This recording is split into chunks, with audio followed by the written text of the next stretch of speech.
High friends, welcome to heart touching novels. என்னுள்ளே நுழைந்தவனே episode 1. டேய் முத்து, துவரை, உளுந்து, கடலைப்பருப்பு எல்லாம் எவ்வளவு இருக்குன்னு பார்த்துக்கோ. அப்படியே மணச்சநல்லூர் பொன்னி எத்தனை மூட்டை இருக்குன்னு கணக்கு எடுத்துக்கோ. அப்புறம்டா தம்பி, புதன் சந்தையில் இருந்து வாங்கிட்டு வந்த செலவு ஜாமான் எல்லாம் இருக்கா இல்லை தீர்ந்தடிச்சான்னு பாரு. வாடிக்கையாளர்கள் வந்து கேட்கும்போது எப்பவும் இல்லைன்னு சொல்லக்கூடாதுடா. நாளை மறுநாள் தான் சரக்கு ஆர்டர் போடணும். எப்படியும் அது வர்றதுக்கு 1 வாரம் ஆகும். அதான் கேட்குறேன், நல்லா பார்த்து சொல்லு என தனது மளிகை கடையில் வியாபாரத்தை முடித்துவிட்டு கடையை பூட்ட வேண்டிய இரவு நேரத்தில் இறுதியாக சரக்குகளை கணக்கு பார்த்து கொண்டிருந்த வரதராஜன் அவரது உதவியாளர் முத்துவிடம் விசாரித்து கொண்டிருந்தார். ஐயா, துவரையும் மொச்சையும் குறைவாக தான் இருக்குதுங்க. செலவு ஜாமான் எல்லாம் மாசத்துக்கு இருக்குது. அதுக்குள்ள நம்ம ஊர் திருவிழா வந்துடும். அப்போ புதுசாக வாங்கிடலாம். அப்புறம் அந்த பொம்மை படம் போட்ட ரொட்டி இனி வாங்க வேண்டாம். மண்ணு மாதிரி இருக்குன்னு பசங்க எல்லாம் வாங்க மாட்டாங்க என அவன் விவரம் சொன்னான்.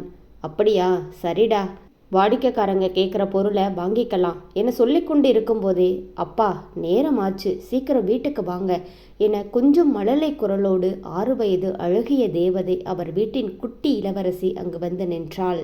தன் மகளை பார்த்ததும், இதோ அப்பா கிளம்பிட்டேன் செல்லம், நீ இந்த நேரத்தில் எதுக்கு வந்த? இன்னும் தூங்கலையா? 8 மணிக்கு எல்லாம் படுக்கணும்னு அம்மா சொல்லலையா என கூறி தனது செல்ல மகளை தூக்கி உச்சி முகார்ந்தார் பாசமான தந்தை. வந்து வந்து என மகள் இழுக்க உடனே வரதராஜன் திரும்பி முத்துவிடம், நான் கல்லாவை பூட்டிக்கிறேன், நீ சூடம் காட்டிட்டு கடையை பூட்டிட்டு சாவியை கொண்டு வந்து வீட்டில் கொடுத்துட்டு கிளம்பு என சொல்லிவிட்டு மகளிடம் திரும்பியவர், நீ இன்னைக்கு என்ன குறும்பு பண்ணின என சிரித்து கொண்டே கேட்டார். நான் ஒன்றும் பண்ணலப்பா என கண்களை விரித்து உதட்டை குறுக்கி மகளின் அந்த அழகில் தன்னை மறந்து ரசித்த பெற்ற மனம். பின்னர், அப்படியா? இல்லையே, ஏதாவது நடந்திருந்தா தானே நீ அப்பாவை தேடி வருவ, அதான் கேட்டேன் என பிள்ளையின் கள்ளத்தனம் அறிந்து தந்தை கேட்கவும், பின்னர் மெதுவாக, அம்மா என்னை திட்டிட்டா என லேசான தேம்பலுடன் புகார் கடிதம் கொடுத்தாள் மகள். என்னது, அம்மாவா? அவளுக்கு எத்தனை முறை சொன்னாலும் புத்தி வராது. குழந்தையை திட்டாதன்னு நானும் பல தடவை சொல்லிட்டேன், எங்க கேட்குறா என்று சற்று கோபமாக சொல்லவும், உடனே ஆமாம் என்பது போல் தலையை மேலும் கீழும் ஆட்டியவாறு குஷியுடன் அவர் தோளில் ஏறி ஒய்யாரமாய் சவாரி செய்து கொண்டு வந்தாள் அந்த குட்டி இளவரசி. வீட்டிற்கும் கடைக்கும் சிறிது நேரம் நடைப்பயணம் என்றால் மகளுடன் வீட்டின் அருகில் அவர் வரவும் ராதிகா கத்தியபடியே வெளியே வரவும் சரியாக இருந்தது. வரதராஜனின் மனைவிதான் ராதிகா. அவர்களின் ஒரே புதல்விதான் இந்த குட்டி இளவரசி மித்ரா.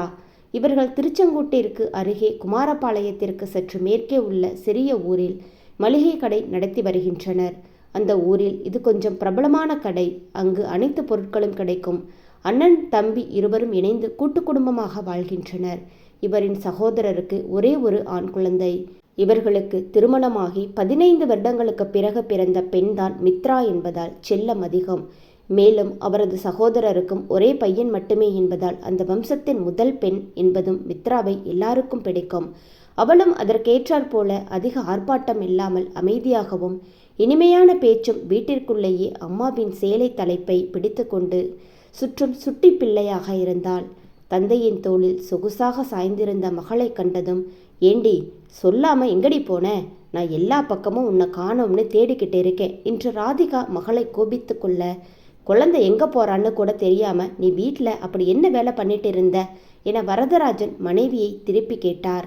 அதற்குள் வெளியே வந்த அவரது சகோதரர், அண்ணா உள்ள வாங்க, என்ன இது வெளியே நின்று பேசிட்டு என சொல்லவும், இல்லை தம்பி, மணி இப்போ என்ன ஆகுது பாரு, சின்ன பொண்ணு நடந்து கடைக்கு வந்துட்டா, அவ வந்தது கூட தெரியாம இவ இங்கே தேடிட்டு இருக்கா, காலம் கெட்டு கிடக்குதில்ல என மனைவிக்கு பொறுப்பு இல்லை என்ற ரீதியில் அவர் திட்டவும், இவ்வளவு நேரம் இங்க தான் கதிர் கூட விளையாடிட்டு இருந்தாங்க மாமா என தம்பி மனைவி சமாதானம் சொன்னார். அதற்குள் ராதிகா அவரை முறைத்தபடி உள்ளே செல்ல வரதராஜனும் பேசாமல் அமைதியாக மகளுடன் உள்ளே வந்தார். மகளை இறக்கிவிட்டவர், நீ சாப்பிட்டியா மித்ரா என்று கேட்க, மகளோ தன் தாயின் முகத்தை திரும்பி பார்த்தாள். உடனே ராதிகா, என்ன ஏண்டி பார்க்குற, சொல்லு உங்கள் அப்பா கிட்ட என்ன வேகமாக சொன்னவர், அதை சொன்னதுக்கு தான் இப்போ உங்கள் மக உங்களை தேடி வந்திருக்கா என்றார். ஏன் தங்கம், உனக்கு சாப்பாடு வேண்டாமா? அப்புறம் எப்படி நீ பெரிய பொண்ணாகிறது? டாக்டர் ஆகி எல்லாருக்கும் ஊசி போடுறது, நல்லா சாப்பிட்டா தானே நல்லா படிக்க முடியும் என அவர் மெல்ல மகளுக்கு அறிவுரை சொல்ல, இல்லப்பா எனக்கு இட்லி வேணாம் என முகத்தை சுருக்கி வெறுப்புடன் சொன்னாள் அவரின் சீமந்த புத்திரி. சரி, வேறென்ன வேணும்னு அம்மா கிட்ட கேட்க வேண்டியது தானே என அவர் மீண்டும் கேட்க, உடனே ராதிகா இடையில் புகுந்து, இங்க பாருங்க, நீங்க கொடுக்குற செல்லத்துல தான் இவ இப்படி கெட்டு போறா. ஒரு நாளைக்கு 3 வேளையும் தோசை வேணும்னு கேட்டா எங்க போறது? இன்னைக்கு காலையிலையும் தோசை, மதியமும் தோசை, இப்பவும் இட்லி வேணா தோசை வேணும்னு ஒரே அழுக. அதுக்கு நான் திட்டினதுக்கு உங்களை தேடி வந்துட்டா என நடந்தவற்றை அவர் அடுக்கவும், சரி ராதிகா, பிள்ளைக்கு என்ன பிடிக்குதோ அதை செஞ்சு கொடுக்க வேண்டியது தானே. இல்லைன்னா கொஞ்சம் பொறுமையா எடுத்து சொன்னா புரிஞ்சுக்குவா. சின்ன பொண்ணு தானே, அதுக்கு என்ன தெரியும், அதை போய் திட்டிக்கிட்டு இருக்க என்றவர் முதலில் அவ கேட்ட தோசையை எடுத்துட்டு வா என மனைவியை அனுப்பிவிட்டு மகளிடம் திரும்பியவர், மித்ரா செல்லம், நீ அப்பா சொன்னா கேட்பதானே என ஆரம்பிக்கவும் அவளோ மேலும் கீழும் தலையாட்ட, அப்போ நீ இனி மதியம் பருப்பு காய்கறியோட சாப்பாடு சாப்பிடணும், சரியா? அப்பதான் டாக்டர் ஆக முடியும் என அவளுக்கு சமாதானமாக இறங்கி பேச, அவளும் சரிப்பா, இனி நான் சாப்பிட்டுக்கிறேன் என சொல்லவும் அங்கு வந்த ராதிகாவோ, இதை தானடி இவ்வளவு நேரம் நான் சொன்னேன், இப்ப உங்க அப்பா சொல்லும்போது தான் உரைக்குதா உனக்கு என கன்னத்தில் ஒரு இடி இடித்தபடி சொல்லிவிட்டு சென்றார். மித்ராவோ, இங்க பாருங்கப்பா இந்த அம்மாவை என செல்ல சினுங்களுடன் அப்பாவின் மடியே சரணடைந்தாள். மறுநாள் காலை கடைக்கு கிளம்பி கொண்டிருந்தார் வரதராஜன். அப்போது அங்கு வந்த முத்து, ஐயா, சுந்தரேசன் சார் வீட்டில் ஏதோ விசேஷமா, கொஞ்சம் ஜாமான் அனுப்பிவிட சொன்னாங்க, லிஸ்ட்டு கொடுத்துருக்காங்க, நீங்கள் வரீங்களா என முத்து கேட்கவும், இதோ வரேண்டா என்றபடி வெளியே வந்தவர், ராதிகா, சாப்பாடு கடைக்கு அனுப்பிடு என சொல்லிவிட்டு, என்னடா விசேஷம், நேற்று கூட அந்த அம்மா கடைக்கு வந்து இருந்தாங்க, ஒன்றும் சொல்லலையே என பேசிக்கொண்டு நடந்தார். இங்கு மித்ரா வீட்டில் ராதிகா என்று அழைத்தபடி ஒரு பெண் உள்ளே வந்தார். வாங்க அபிராமி அக்கா என்றபடி அங்கு வந்த ராதிகா, உட்காருங்க என்றவர், இருங்க குடிக்க தண்ணி எடுத்துட்டு வரேன் என தண்ணி கொண்டு வந்து கொடுத்து விருந்தோம்பலை முடித்தவர், பின்னர் 2 தெரு தள்ளி தான் இருக்கீங்க, ஆனால் உங்களை பார்க்கவே முடியறதில்ல, பசங்க எல்லாம் நல்லா இருக்காங்களா, சின்னவன் இப்போ என்ன படிக்கிறான் என விசாரிக்க, எல்லாம் நல்லா இருக்காங்க, எனக்கு இப்போ பேச நேரம் இல்லை, என்னோட 2வது பெண்ணை பார்க்க மாப்பிள்ளை வீட்டுக்காரங்க வரப்போகிறாங்க, நேற்று நைட்டு தான் வரேன்னு சொன்னாங்க, அதனால் யாருக்கும் சொல்ல முடியலை, உமாவையும் பள்ளிக்கூடத்தில் டூர் கூட்டிகிட்டு போய் இருக்காங்க, மூத்தவளும் வெளியூரில் இருக்கிறதுனால வர முடியலை, பசங்க தான் இருக்காங்க, பக்கத்தில் எல்லாம் வேலைக்கு போயிட்டாங்க, பெண் பிள்ளைக்கு கூட துணைக்கு ஒரு ஆள் வேணும், அதான் என சொல்லி நிறுத்தவும், அச்சோ அக்கா, இப்போதான் என் சின்ன தங்கச்சி அவங்க அம்மா வீட்டுக்கு போனாங்க, நான் வெளியில் எங்கும் வர்றதில்ல, உங்களுக்கே தெரியும் தானே என்றவர், வேணா மித்ரா ஸ்கூல் போகாமல் வீட்டில் தான் இருக்கா, அவளை கூட்டிகிட்டு போறீங்களா என்றார். அவரும், அப்படியா, சரி ராதிகா, அவளை அனுப்பிவிடு, சின்ன குழந்தைங்க இருக்கிறது நல்லது தானே என்றார். உடனே அவரும் அவளுக்கு அழகான பட்டு பாவாடை சட்டை போட்டு அலங்கரித்து அவருடன் அனுப்பி வைத்தார். டேய் அண்ணா, அது என்னோட சட்டை, அதை தொடாத என கத்தியபடி ஒருவன் ஓட, போடா குண்டா, எப்போ பார்த்தாலும் உனக்கு தான் அம்மா புது சட்டை எடுத்து தருது, இன்னைக்கு தான் நான் புது சட்டை போடுவேன் என்றபடி மற்றொருவன் முன்னே ஓட, வேகமாக ஓடி வந்தவன் சட்டென்று மோதி நின்றான். நிமிர்ந்து பார்த்தவன், என்னம்மா எங்கே போயிட்டு வரீங்க என கேட்டுக்கொண்டே அருகில் அவர் கையை பிடித்து கொண்டு திருதிருவென முழித்து கொண்டிருந்த மித்ராவை அடிக்கண்ணால் நோட்டம் விட்டான். அதற்குள், என்னடா பண்ணுறீங்க 2 பேரும், ஏண்டா மித்ரன், உன்கிட்ட எத்தனை முறை சொல்லியிருக்கேன், இப்படி கண்ணை மூடிக்கிட்டு வேகமாக ஓடி வராத, என்ன அடிக்கடி பட்டு இருந்தா என்ன ஆகிறது, உன்னை பள்ளிக்கூடத்துக்கு லீவு போட சொன்னது தப்பா போச்சு என திட்டிக்கொண்டே எதிரில் அவனை துரத்தி கொண்டு வந்த தனது 2வது மகனை பார்த்தவர், ஏண்டா சுரேஷ், அவன்தான் சின்ன பையன், நீயாவது விட்டு கொடுத்து போகக்கூடாதா, இப்படிதான் சத்தம் போட்டு அடிச்சுக்குவீங்களா என அவனையும் சேர்த்து அதட்டவும், நான் இல்லாம இவன்தான் என சுரேஷ் தம்பி மேல் குற்றம் சுமத்தினான். அதற்குள் அவரை யாரோ அழைக்கவும், உடனே, மித்ரன், இந்த பாப்பாவை கூட்டிட்டு போய் அக்கா அறையில விட்டுடு என அவளை அவன் பிடியில் ஒப்படைத்து விட்டு, நீ என் கூட வா சுரேஷ் என அவனை அழைத்து கொண்டு சென்று விட்டார். மித்ரன் அவளை மேலும் கீழும் பார்த்தவன், உன் பேரு மித்ராவா என்ன தோரணையாக கேட்க, அவளோ ஆமாம் என்பது போல் தலையாட்ட, எத்தனாவது வகுப்பு படிக்கிற என மீண்டும் கேட்க, மித்ராவோ பதில் சொல்லாமல் அவன் முகத்தை பார்த்து கொண்டிருக்க, ஓய், உனக்கு வாய் பேச வராதா என்று அவன் வருத்தமான குரலில் கேட்கவும், என் பேரு மித்ரா, 1ஆம் வகுப்பு படிக்கிறேன் என அவள் மெதுவாக சொன்னாள். பயந்து நடுங்கிய மித்ரா அழும் நிலைக்கு போய்விட சட்டென, சரி சரி வா போலாம் என்று ஒன்றும் நடக்காதது போல் அவள் கையை பிடிக்கவும், மித்ராவும் பயந்து பின்வாங்க, வான்னு சொல்றேன்ல என ஒரு அதட்டல் போட்டபடி அவள் கைகளை பிடித்து வீட்டிற்குள் அழைத்து சென்றான். இன்னாருக்கு இன்னார் என்று எழுதி வைத்தான் தேவன் அன்று என்ற வார்த்தை மித்ராவின் வாழ்க்கையில் பழித்துவிட, அவள் பிற்காலத்தில் வாழப்போகும் வீட்டிற்கு அவள் நாயகனை கைப்பிடித்து முதலில் அழைத்து சென்ற நினைவுகள் அவள் நெஞ்சில் நிழலாடியது. காலை கதிரவன் தன் சிறகினை விரித்து மெல்ல எழுவதற்காக அதை வரவேற்கும் விதமாக வானம்பாடிகள் சந்தோஷ பூக்களிட்டு பின்னில் பறக்கத் தொடங்கின. மண்ணில் உள்ள மலர்கள் தான் காத்திருக்கும் செய்தியை இளம் காற்றில் தூதாக அனுப்ப அதற்கு மேலும் மெருகூட்டுவது போல தாரணையின் இனிமையான குரலில் ஒலித்து கொண்டிருக்க, இந்த சுகந்தமான சூழ்நிலையில் அந்த செங்கோட்டை மலை அடிவாரத்தில் இருந்த அந்த திருமண மண்டபம் திருவிழா கோலத்தில் நிறைந்திருந்தது. இன்னும் என்ன பண்றேன், நாளை ஆயிட்டே இருக்கு, சீக்கிரம் பொண்ணு மாப்பிள்ளை அழைச்சிட்டு வாங்க, நம்ம அங்கே போகிறதுக்குள்ள முகூர்த்த நேரமே வந்துடும் என்று ஐயர் சத்தம் போட்டு கொண்டிருந்தார். இதோ எல்லாரும் கிளம்பிட்டோம், இன்னும் மாப்பிள்ளை வீட்டு ஆளுங்க வரலையா, அதுக்கு தான் காத்துக்கிட்டு இருக்கோம், வந்த உடனே கிளம்பிடலாம், கொஞ்சம் பொறுங்க சாமி என அங்கிருந்த ஒருவர் தாமதத்திற்கான காரணத்தை சொன்னார். என்ன ஆச்சரியமா இருக்கு, எப்பவும் கல்யாண பெண் வீட்டில் கிளம்புறதுக்கு தான் லேட் பண்ணுவாங்க, இங்கே எல்லாம் தலைகீழா இருக்கேன்னா அவர் வியப்புடன் கேட்கவும், இதுக்கே ஐயர் இந்த ரியாக்ஷன் கொடுக்கிறாரே, இன்னும் கல்யாண கதையை கேட்டார்னு வச்சுக்கோ, மயக்கம் போட்டு விழுந்துடுவார் போல என மணப்பெண்ணின் காதில் கடித்தாள் அவளது உறவினரும் தோழியுமான சுபா.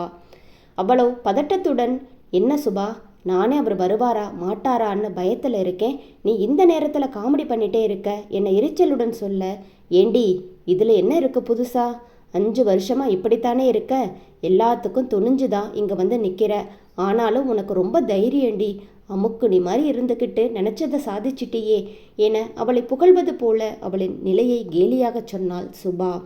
ஆனால் அதையெல்லாம் உணரும் நிலையில் அவள் இல்லை. கண்களும் மண்டபத்தின் வாசலை விட்டு அசையாமல் இருக்க, மனமோ சீக்கிரம் வந்துடு சீக்கிரம் வந்துடு, இன்னும் என்னை காக்க வைக்காது என மானசீகமாக அவனிடம் பேசி கொண்டிருந்தது.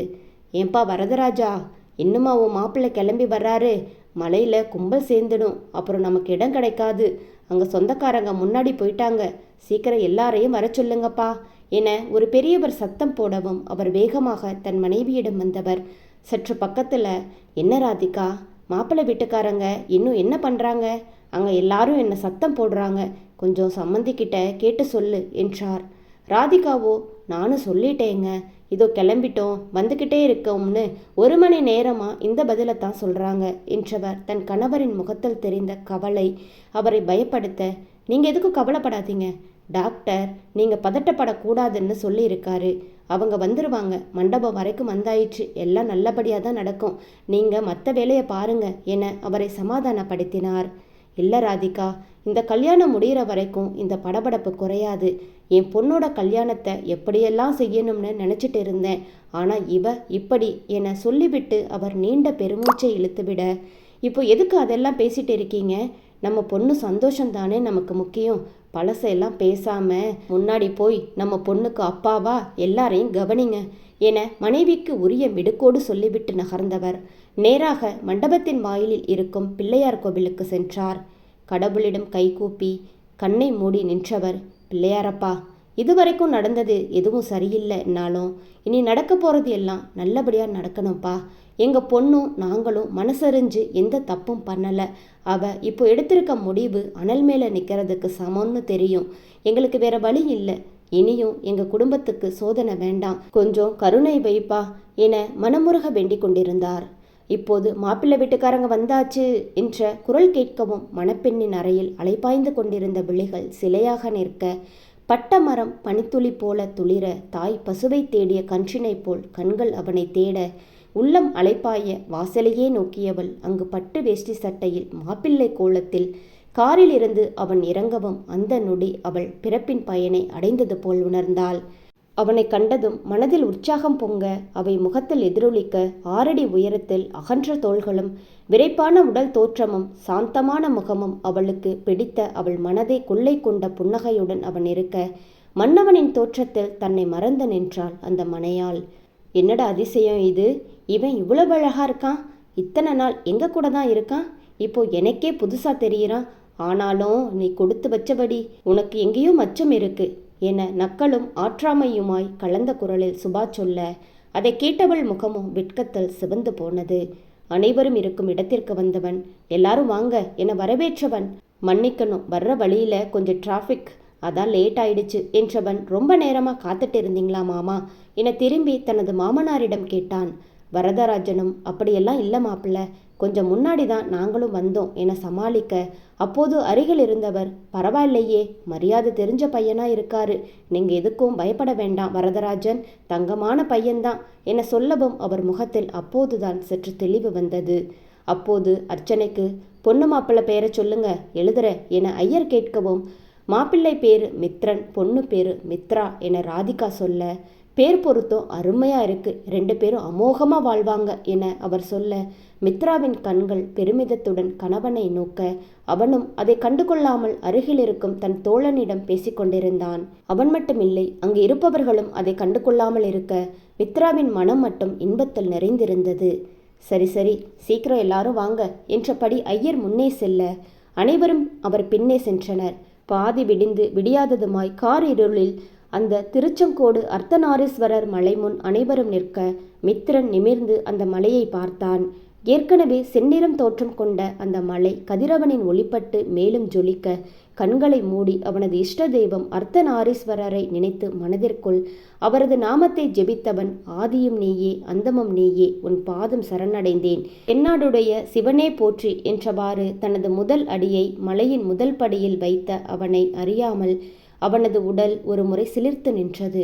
அப்போது அங்கு ஒருவர், ஏன்பா சுந்தரேசா, இந்த காலத்தில் பசங்க எல்லாம் மண்டபம்னு ஆடம்பரமாக திருமணம் பண்ணுறாங்க, ஆனால் உன் பையன் இந்த கோவிலில் தான் கல்யாணம் வைக்கணும்னு சொன்னாங்கன்னு சொல்கிறீங்க, ஆச்சரியமாக இருக்கே என கேட்கவும், அவரும், நம்ம எத்தனை நாடு கடல் தாண்டி போனாலும் நம்ம வேர் சொந்த மண்ணில் தான் இருக்குது, அதுவும் இல்லாமல் என் மகன் மித்ரனுக்கு கடவுள் பக்தி அதிகம், சின்ன வயசுல இருந்தே அவன் எந்த ஒரு காரியம் செஞ்சாலும் இங்கே வந்து சாமி கும்பிட்டு போய் தான் ஆரம்பிப்பான், இது எல்லாம் அவனோட விருப்பம்தான் என்றார்.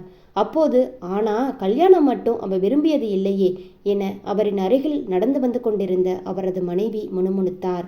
அவரோ, அடியே, எல்லாரும் சேர்ந்து இருக்க நேரத்தில் இப்போ எதுக்கு இதை பேசுகிற, வாயை மூடிக்கிட்டு பேசாம வா என குனிந்து அடிக்குரலில் ஒரு அதட்டல் போட, அதற்கு பின்பு அந்த இடம் அமைதியானது. படியில் எடுத்து வைக்கும் ஒவ்வொரு அடிக்கும் அவன் சிவன் நாமத்தை உச்சரிக்க, அவன் பின்னால் அவனது பாதத்தை பின்பற்றி வந்து கொண்டிருந்த மித்ரா அவன் பெயரை மட்டுமே உச்சரித்து கொண்டு வந்தாள். எப்படியோ ராதிகா, உன் பொண்ணு நினைச்சதை சாதிச்சிட்டா, நாங்கள் இந்த கல்யாணம் நடக்கும்னு நினச்சி கூட பார்க்கல, கல்லையும் கரைய வச்சுட்டா, நம்ம சொந்தத்திலேயே இந்த தைரியம் யாருக்கும் இல்லை என அவருடன் நடந்து கொண்டிருக்கும் ஒரு பெண்மணி கூறினாள். அப்போது பின்னால் இருந்து, என்ன பண்ணுறது, என் தம்பிக்கு இலகிய மனசு, சில பேர் தனக்கு சாதகமாக பயன்படுத்திக்கிட்டாங்க, அவனும் அது தெரியாமல் அவங்க வலையில் விழுந்துட்டான், இல்லைன்னா என் தம்பி அழகுக்கும் படிப்புக்கும் நல்ல வசதியான இடத்துல அழகான பெண்ணை பார்த்து முடிச்சிருந்திருப்போம், எங்கள் கெட்ட நேரம் இந்த மாதிரி உங்ககிட்ட மாட்டிக்க வேண்டியதாக போச்சு என சுபத்ரா குத்தி பேச, ராதிகாவோ எதுவும் பேசாமல் அமைதியாக வந்தார். எப்படி பேசுவார், அவர் எதிர்த்து பேசுவது போலவா அவரது மகள் காரியம் செய்து வைத்திருக்கிறாள், இந்த திருமணம் நடந்தால் போதும், அதற்காக எந்த அவமானத்தையும் வேண்டுமானாலும் தாங்கிக் கொள்ளலாம் என்றுதானே ராதிகாவும் வரதராஜனும் முடிவெடுத்து இந்த திருமணத்தை நடத்துகின்றனர். மலையின் உச்சியை அடைந்தவர்கள் அங்கு வெளிப்பிரகாரத்தில் இருக்கும் கடவுளை வணங்கிவிட்டு திருமணம் நடக்கும் இடத்திற்கு வந்தனர். அதுவரை தன் அருகில் இருப்பவர்கள் யார் என்பதை கூட உணராமல் கண்களை மூடி கடவுளின் நாமத்தை உச்சரித்து கொண்டிருந்த மித்ரனை பார்த்த அவன் நண்பன் மகேஷ், டே மச்சான், இதெல்லாம் கொஞ்சம் ஓவர்டா, எல்லா இடத்துலையும் பொண்ணு தான் தலை குனிஞ்சு நிற்கும், மாப்பிள்ளை பொண்ணை பார்த்துட்டு இருப்பான், ஆனால் இங்கே நீ கண்ணை மூடி சாமியே சரணம்னு சொல்லிக்கிட்டு இருக்க, அந்த பொண்ணு என்னடானா உன்னையே பார்த்துக்கிட்டு இருக்கே என்ன நடப்பதை பார்த்து கடுப்பாகி கேட்டான். அவனுக்கும் ஓரளவு விபரம் தெரியும் என்றாலும் திருமணம் வரை வந்த பின்பும் மித்ரன் அப்படி இருப்பது அவனுக்கு பிடிக்கவில்லை. கண்களை திறந்தவன் முகத்தை சுளித்தபடி, இப்போ என்னடா வேணும் உனக்கு என எரிச்சலுடன் கேட்டான். எனக்கு எதுவும் வேண்டாம், உன்னை கட்டிக்க போகிற பொண்ணுக்கு தான் ஏதோ வேணுமா, அடிவாரத்திலிருந்து உன்னை மட்டுமே பார்த்துட்டு வருது, ஆனால் நீ என்னமோ சந்நியாசமாக போகிறவன் மாதிரி சாமி சரணம்னு சொல்லிட்டு வர என்றவன் திரும்பி, அம்மா மித்ரா, இந்த பையன் இப்போ தான் கண்ணை திறந்திருக்கான், மறுபடியும் சாமியே சரணம்னு சொல்லி கண்ணை மூடுறதுக்கு முன்னாடி நீ ஏதாவது சொல்லணும்னு நினச்சா சொல்லிடு, பார்த்துடா, தாலியை கட்டும்போது கண்ணை திறந்துக்கிட்டு கட்டு, கண்ணை மூடிட்டு ஐயர் கழுத்தில் கட்டி அவர் பொழப்பில் மண்ணள்ளி போட்டுடாத என கடுப்பில் சத்தமாக அவன் சொல்லவும் அருகில் இருந்த அனைவரும் சிரித்து விட்டனர். பல வருடங்களாக மனதில் நினைத்து இப்போது நிஜமாக மாறிக்கொண்டிருக்க அந்த ஒவ்வொரு நிமிடத்தையும் அவள் உணர்ந்து அனுபவித்து கொண்டிருக்கும் அந்த நேரத்தில் மகேஷ் பேச்சு அவளை நிகழ்வுக்கு கொண்டு வந்தது. என்னன்னா சொன்னீங்க என்று அவள் தடுமாறி கேட்க, அப்போ நீயும் இந்த உலகத்தில் இல்லையா? ஏமா, உனக்காக நான் இவன்கிட்ட உசுரை கொடுத்து பேசிகிட்டு இருக்கேன். நீ என்னடானா கனவுல மிதந்துட்டு இருக்க. நல்லா ஜோடி சேர்ந்தீங்க போங்க என்றவன் மித்ரனிடம் திரும்பி, மச்சான் உனக்கு ஏத்த பொண்ணுடா, உனக்கு மாப்பிள்ளை துணையா வந்தேன் பாரு, என்ன சொல்லணும் என புலம்ப, அப்போதுதான் தன் அருகில் மெரூன் வண்ண பட்டுப்புடவையில் அழகாக அலங்கரித்து கொண்டு அம்சமாக அவள் நிற்பதை பார்த்தவன் அவளது மாநிறத்திற்கு அந்த புடவை சரியாக பொருந்தி இருந்தது. ஏற்கனவே மெல்லிய உடல்வாகு கொண்டவள் அந்த ஆடை ஆபரணங்கள் சற்று பூசினார் போல் தெரிய நிமிர்ந்து அவள் முகத்தை பார்த்தவன் அவனது கண்களில் அவளது வெண்ணிற கல் மூக்குத்தி பளிச்சிட சட்டென்று அவன் முகத்தில் ஒரு சந்தோஷம் மின்ன தோன்றியது. அவளது விழிகளை கண்டவனால் அதற்கு மேல் அவனது கண்களை வேறு பக்கம் திருப்ப முடியவில்லை. அந்த மருந்த பார்வையும் அதில் அவன் மீது கொண்ட நேசமும் பொங்கி வழிய அதை பார்த்ததும் அவள் முகம் நாணத்தில் சிவந்தது.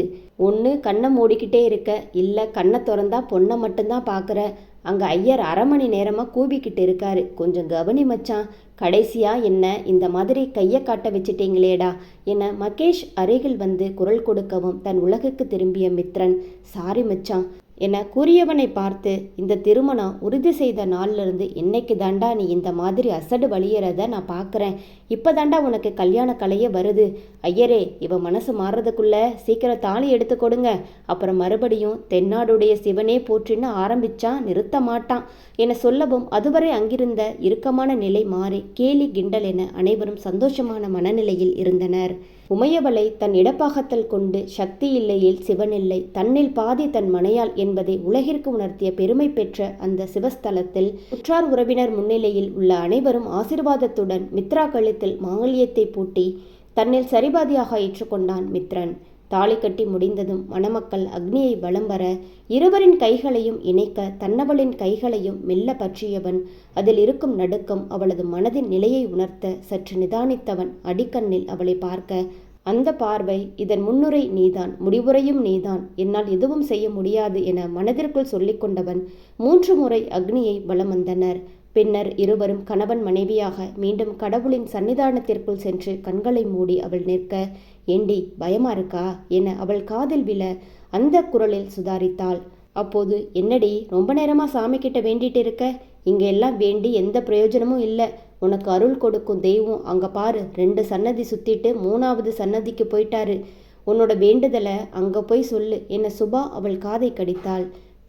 சட்டென தன் நினைவுகளில் இருந்து மீண்ட மித்ரா வேகமாக திரும்பி பார்க்க மித்ரன் 2 சன்னதிகளை தாண்டி தனியாக சென்று கொண்டிருந்ததை பார்த்தவள் அவனை நோக்கி விரைவாக நடந்தாள். அவன் அருகே சென்றவள், என்னங்க நீங்க பாட்டுக்கு சொல்லாம விட்டுட்டு வந்துட்டீங்க என மெதுவாக கேட்கவும் அவனும் நின்று அவளை திரும்பி ஒரு பார்வை பார்த்தான். அந்த பார்வையின் அர்த்தம் அவளுக்கு புரியவில்லை என்றால், நீங்க வேகமாக நடந்து வந்துட்டீங்களே அதான் கேட்டேன் என வார்த்தைகள் தந்தி அடிக்க, அதற்குள் என்ன மாப்பிள்ள சாமியெல்லாம் கும்பிட்டு முடிச்சாச்சா, அடிவாரத்துக்கு போலாமா என ஒருவர் கேட்கவும், போலாம் பெரியப்பா என்றவன் அருகில் இருப்பவளை கண்டு கொள்ளாமல் அவர் பின்னால் வேகமாக செல்ல மித்ராவோ அவன் பின்னே ஓடி வந்தாள். உறவினர்கள் எல்லாம் சந்தோஷமாக பேசிக்கொண்டு கீழே இறங்க பேச வேண்டிய மணமக்களும் மனதில் பல்வேறு எண்ணங்களுடன் அமைதியாக வந்து கொண்டிருந்தனர்.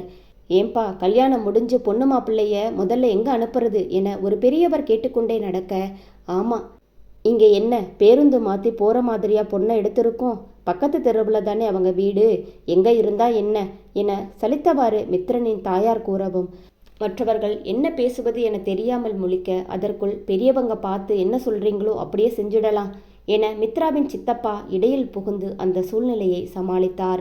ஒருபுறம் தங்கள் குடும்பத்தையே இழித்து பேசும் கணவர் வீட்டார், மறுபக்கம் தன் மகள் தன் பேச்சை கேட்கவில்லையே என்ற ஆதங்கத்தை மறைத்து திருமணத்தை நடத்தினாலும் வாடிய முகம் அவர்களின் மனநிலையை காட்ட, யாருக்காக இவ்வளவு கஷ்டப்பட்டாலோ, யாரை தன் உயிராக நினைக்கிறாளோ அவனின் மனதில் தன் நிலை என்ன என்பது புரியாமல் மனம் அலைப்பாய, இத்தனை குழப்பத்திற்கும் நடுவே அவன் கட்டிய தாலி நெஞ்சில் படும்போது எல்லாம் ஒரு இன்பச்சாரல் வந்து செல்வதை அவளால் உணர முடிந்தது. எத்தனை வருட கால போராட்டம், எத்தனை கண்ணீர், எவ்வளவு வேதனை, அனைத்தையும் தாண்டி அவள் நினைத்ததை அடைந்துவிட்டாள். அதை நினைக்கும் போது அவள் முகத்தில் ஒரு பெருமிதம் வந்து சென்றது. பின்னர் மலை இறங்கியதும் திருமண விருந்து முடிந்து சொந்தங்கள் கிளம்ப மணமக்கள் முதலில் மணமகன் வீட்டிற்கு சென்றனர். வீட்டிற்கு முன் வண்டி நிற்க முதலில் இறங்கிய மித்ரன் தன் மனைவியை விட்டுவிட்டு உள்ளே செல்லவும், அப்போது இருப்பா என்ன அவசரம், முதல்ல உன் பொண்டாட்டி கூட போய் நில்லு, ஆரத்தி எடுத்து தான் உள்ள வரணும் என ஒருவர் அவனை இழுத்து சென்று மீண்டும் மித்ராவின் அருகில் நிற்க வைத்தார். 2 பேரும் சேர்ந்து நில்லுங்க என ஆரத்தி தட்டு வைத்திருப்பவர் ஒரு அதட்டல் போட மித்ரன் மனைவியுடன் நெருங்கி நிற்க ஆரத்தி சுற்றி முடிந்ததும் அருகில் இருந்த அபிராமி மகனிடம் அவளை அக்காரைக்கு கூட்டிட்டு போ மித்ரன் என சொல்லவும் சட்டென இருவரும் திரும்பி ஒருவர் முகத்தை ஒருவர் பார்த்து கொள்ள அந்த நொடி மித்ரனின் இதழில் புன்னகை தோன்ற அதை பார்த்ததும் மித்ராவுக்கு அவன் அந்த நினைவுகளை மறக்காமல் இருக்கிறான் என எண்ணும் போதே அந்த சந்தோஷத்தில் அவள் முகம் நிலவு போல் ஜொலித்தது. திருமணம் என்பது இரு மனங்கள் ஒன்றிணைந்து வாழ்வது. தன் மனதை அவனிடம் இழந்தவள் ஒரு மனதாக முடிவெடுத்து இத்திருமணத்தை நடத்திவிட்டாள். இது சந்தோஷமா இல்லை சதிராட்டமா என தெரியாத நிலைதான் என்றாலும் அதை ஏற்றுக்கொண்டவனோ போற்றி காக்க மறுக்க இழப்பின் வழி அவளுக்கு சுகமாக இருக்க அவனுக்கோ அது பாரத்தின் சுமையாக இருந்தது. புரியாத இந்த சூழ்நிலையில் இருவரும் இல்வாழ்க்கையில் இணைய இந்த நிலை இவர்களை எங்கு கொண்டு போய் நிறுத்தும்? விடை தெரியாத பல முடிச்சுக்கள் அந்த 3 முடிச்சில் நிறைந்திருக்கிறது. இக்காதல் கதை தொடரும். இக்காதல் கதை உங்களுக்கு பிடித்திருந்தால் மறக்காமல் வீடியோவுக்கு லைக் அண்ட் சப்ஸ்கிரைப் பண்ணுங்கள். லைக் பண்ணும்போது ஹைப் அப்படிங்கிற ஆப்ஷனை கிளிக் பண்ணி உங்கள் ஸ்டார்ஸை கொடுங்க. Thank you friends.